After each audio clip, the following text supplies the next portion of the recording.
హైదరాబాద్ మహానగరాన్ని అడ్డగోలుగా విభజిస్తున్నారని మాజీ మంత్రి తలసాని శ్రీనివాస్ యాదవ్ ఆరోపించారు. హైదరాబాద్, సికింద్రాబాద్ జంట నగరాలకు చారిత్రకంగా ఎంతో ప్రాముఖ్యత ఉందన్నారు. ఇష్టం వచ్చినట్లు విభజిస్తే ఊరుకునే ప్రసక్తే లేదని తేల్చి చెప్పారు. ప్రభుత్వ నిర్ణయానికి వ్యతిరేకంగా ఈ నెల 17న సికింద్రాబాద్ రైల్వే స్టేషన్ సహా పలు ప్రాంతాల్లో పెద్ద ఎత్తున ఆందోళన చేస్తామన్నారు. మద్దతిచ్చే పార్టీలతో కలిసి నిరసనలు చేపడతామని తలసాని స్పష్టం చేశారు.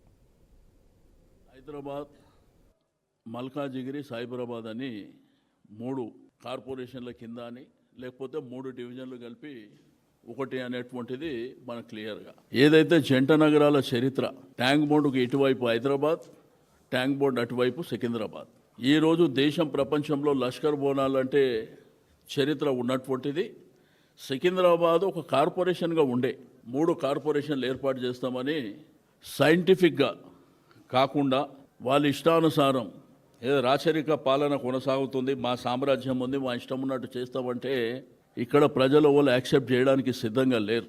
అందుకే ఈ నెల 17వ తేదీన భారీ ఎత్తున సికింద్రాబాద్ రైల్వే స్టేషన్ నుంచి Prashant theatre, Secunderabad clock tower, అమరవీరుల స్తూపం, కలిసొచ్చే పార్టీలని, ప్రజల్ని, మేధావులను అందరినీ కలుపుకొని సికింద్రాబాద్ని ఇగ్నోర్ చేస్తే వదిలిపెట్టే ప్రసక్తే లేదు. ముఖ్యమంత్రికి ప్రజల మనోభావాలు పట్టడం లేదని బీఆర్ఎస్ ఎమ్మెల్యే వివేకానంద మండిపడ్డారు. అనుభవరాహిత్యంతో పనిచేస్తున్నారని విమర్శించారు. కాంగ్రెస్ ప్రజాప్రతినిధులు సైతం విభజనపై గొంతెత్తుతున్నారని చెప్పారు.